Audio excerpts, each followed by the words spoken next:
ಸೂರ್ಯಕುಮಾರ್ ಯಾದವ್ ವಿಶ್ವ ಕ್ರಿಕೆಟ್ನ most dangerous batsman. ಎಂಥ ಬೌಲರ್ಗಳೇ ಆಗಿದ್ರೂ ಅವರನ್ನು ಈಸಿಯಾಗಿ ದಂಡಿಸುವ ತಾಕತ್ತಿರೋ ಹಿಟ್ ಬ್ಯಾಟರ್.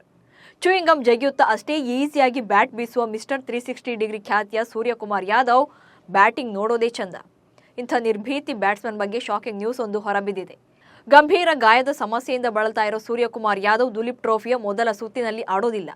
ಸೂರ್ಯ ಬರೀ ದುಲೀಪ್ ಟ್ರೋಫಿಯ ಫಸ್ಟ್ ರೌಂಡ್ನಿಂದ ಮಾತ್ರ ಹೊರಬೀಳ್ತಿಲ್ಲ. ಭಾರತದ ಪರ ಟೆಸ್ಟ್ ತಂಡದಲ್ಲಿ ಆಡಬೇಕು ಅನ್ಕೊಂಡಿದ್ದ ಆಸೆಗೂ ಕೂಡ ಪೆಟ್ಟು ಬಿದ್ದಿದೆ. ಹೇಗೆ ಅನ್ನೋದನ್ನೇ ಹೇಳ್ತೇನೆ ನೋಡಿ. ಭಾರತೀಯ ಕ್ರಿಕೆಟ್ನ 2024-25ರ ದೇಶೀಯ ಟೂರ್ನಿಯು ಸೆಪ್ಟೆಂಬರ್ 5ರಂದು ದುಲೀಪ್ ಟ್ರೋಫಿಯೊಂದಿಗೆ ಆರಂಭ ಆಗಲಿದೆ. ಟೀಮ್ ಇಂಡಿಯಾದ ಹಲವು ಸ್ಟಾರ್ ಬ್ಯಾಟರ್ಗಳು ಹಾಗೆ ಆಟಗಾರರು ದುಲೀಪ್ ಟ್ರೋಫಿಯ ಮೊದಲ ಸುತ್ತಿನಲ್ಲಿ ಕಣಕ್ಕಿಳಿಯೋಕೆ ರೆಡಿಯಾಗಿದ್ದಾರೆ. ಈ ಟೂರ್ನಿಯಲ್ಲಿ ಸಾಲಿಡ್ ಪರ್ಫಾರ್ಮೆನ್ಸ್ ನೀಡಿ ಭಾರತ ಟೆಸ್ಟ್ ತಂಡದಲ್ಲಿ ಸ್ಥಾನ ಪಡೆಯೋದು ಹಲವರ ಟಾರ್ಗೆಟ್ ಕೂಡ ಆಗಿದೆ. ಇದರಲ್ಲಿ ಸ್ಟಾರ್ ಬ್ಯಾಟರ್ ಸೂರ್ಯಕುಮಾರ್ ಯಾದವ್ ಹೆಸರು ಕೂಡ ಸೇರಿದೆ. ಆದರೆ ದುಲೀಪ್ ಟ್ರೋಫಿಗೂ ಮುನ್ನ ಸೂರ್ಯಕುಮಾರ್ ಯಾದವ್ ಅದೃಷ್ಟ ಕೈಕೊಟ್ಟಿದೆ. ಟೆಸ್ಟ್ ತಂಡಕ್ಕೆ ಪುನರಾಗಮನ ಮಾಡುವ ಎಲ್ಲ ನಿರೀಕ್ಷೆಗಳು ಕೂಡ ಹುಸಿಯಾಗಿವೆ. ಗಾಯದ ಸಮಸ್ಯೆಯಿಂದಾಗಿ ಸೂರ್ಯಕುಮಾರ್ ಯಾದವ್ ದುಲೀಪ್ ಟ್ರೋಫಿಯ ಪ್ರಾಥಮಿಕ ಸುತ್ತಿನಿಂದ ಹೊರಗುಳಿದಿದ್ದಾರೆ. ಕಳೆದ ವಾರ ಕೊಯಮತ್ತೂರಿನಲ್ಲಿ ನಡೆದ ಬುಚ್ಚಿಬಾಬು ಪಂದ್ಯಾವಳಿಯಲ್ಲಿ ಮುಂಬೈಗಾಗಿ ಪೂರ್ವ ಋತುವಿನ ಪಂದ್ಯದ ವೇಳೆ ಅವರು ಕೈಗೆ ಗಾಯ ಮಾಡಿಕೊಂಡಿದ್ರು. ಹೀಗಾಗಿ ಕೊನೆ ದಿನ ಬ್ಯಾಟಿಂಗ್ ಕೂಡ ಮಾಡಿರಲಿಲ್ಲ. ಮುಂಬೈ ಮತ್ತು TNCA 11 ನಡುವೆ ನಡೆದ ಪಂದ್ಯದ 3ನೇ ದಿನ ಫೀಲ್ಡಿಂಗ್ ಮಾಡುವಾಗ ಸೂರ್ಯಕುಮಾರ್ ಕೈಗೆ ಗಾಯ ಮಾಡಿಕೊಂಡಿದ್ರು. ಇದಾದ ನಂತರ ಪಂದ್ಯದ 2ನೇ ಇನ್ನಿಂಗ್ಸ್ನಲ್ಲೂ ಕೂಡ ಬ್ಯಾಟಿಂಗ್ ಮಾಡಿರಲಿಲ್ಲ.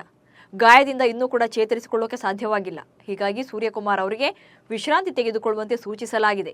ಹಾಗೆ ಪ್ರಸ್ತುತ ಬೆಂಗಳೂರಿನ ರಾಷ್ಟ್ರೀಯ ಕ್ರಿಕೆಟ್ ಅಕಾಡೆಮಿಯಲ್ಲಿ ನಿಯಮಿತ ತಪಾಸಣೆಗಾಗಿ ತೆರಳಿದ್ದಾರೆ.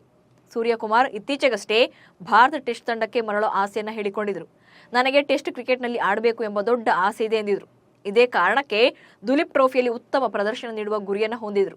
ಬಾಂಗ್ಲಾದೇಶ ವಿರುದ್ಧದ ಟೆಸ್ಟ್ಗೆ ಆಯ್ಕೆಯಾಗುವ ಕನಸನ್ನು ಕಂಡಿದ್ದ ಸೂರ್ಯನಿಗೆ ಗಾಯದ ಸಮಸ್ಯೆ ಆಘಾತ ನೀಡಿದೆ. ದುಲೀಪ್ ಟ್ರೋಫಿಯು ಮುಂದಿನ ಬಾಂಗ್ಲಾದೇಶದ ವಿರುದ್ಧದ ಟೆಸ್ಟ್ ಪಂದ್ಯಕ್ಕೆ ಭಾರತದ ಪ್ಲೇಯರ್ಸ್ ಆಯ್ಕೆಯಾಗೋಕೆ ಇದು ಅತ್ಯಂತ ಮುಖ್ಯವಾದ ಟೂರ್ನಿಯಾಗಿತ್ತು. ಸದ್ಯ ಗಾಯಗೊಂಡಿರುವ ಸೂರ್ಯಕುಮಾರ್ಗೆ ಇದು ಎಫೆಕ್ಟ್ ಆಗಬಹುದು. ಗೌತಮ್ ಗಂಭೀರ್ ಟೀಮ್ ಇಂಡಿಯಾದ ಮುಖ್ಯ ಕೋಚ್ ಆದ ಬಳಿಕ ಸೂರ್ಯಕುಮಾರ್ ಯಾದವ್ಗೆ T20 ಫಾರ್ಮೆಟ್ನಲ್ಲಿ ನಾಯಕತ್ವವನ್ನು ನೀಡಲಾಗಿದೆ. T20ಯಲ್ಲಿ ಅಷ್ಟೆಲ್ಲ ಹೊಡಿಬಡಿ ಆಟವಾಡುವ ಸೂರ್ಯ ಇದುವರೆಗೆ ಟೆಸ್ಟ್ನಲ್ಲಿ ಕೇವಲ ಒಂದು ಪಂದ್ಯ ಆಡುವ ಮಾತ್ರ ಅವಕಾಶವನ್ನು ಪಡ್ಕೊಂಡಿದ್ರು. ಕಳೆದ ವರ್ಷ ಆಸ್ಟ್ರೇಲಿಯಾ ವಿರುದ್ಧ ಈ ಪಂದ್ಯವನ್ನು ಆಡಿದ್ರು. ಆದರೆ ಆ ಪಂದ್ಯದಲ್ಲಿ ಕೇವಲ 8 ರನ್ ಗಳಿಸಲಷ್ಟೇ ಶಕ್ತರಾಗಿದ್ರು. ಇದಾದ ಬಳಿಕ ಒಂದೇ ಒಂದು ಟೆಸ್ಟ್ ಪಂದ್ಯವನ್ನು ಕೂಡ ಆಡೋಕೆ ಸೂರ್ಯನಿಗೆ ಅವಕಾಶ ಸಿಗಲಿಲ್ಲ. ಹೀಗಾಗಿ ಮತ್ತೆ ಟೀಮ್ಗೆ ಕಮ್ಬ್ಯಾಕ್ ಮಾಡೋ ಚಿಂತನೆಯಲ್ಲಿದ್ರೂ ಕೂಡ ಗಾಯದ ಸಮಸ್ಯೆ ಶಾಕ್ ನೀಡಿದೆ.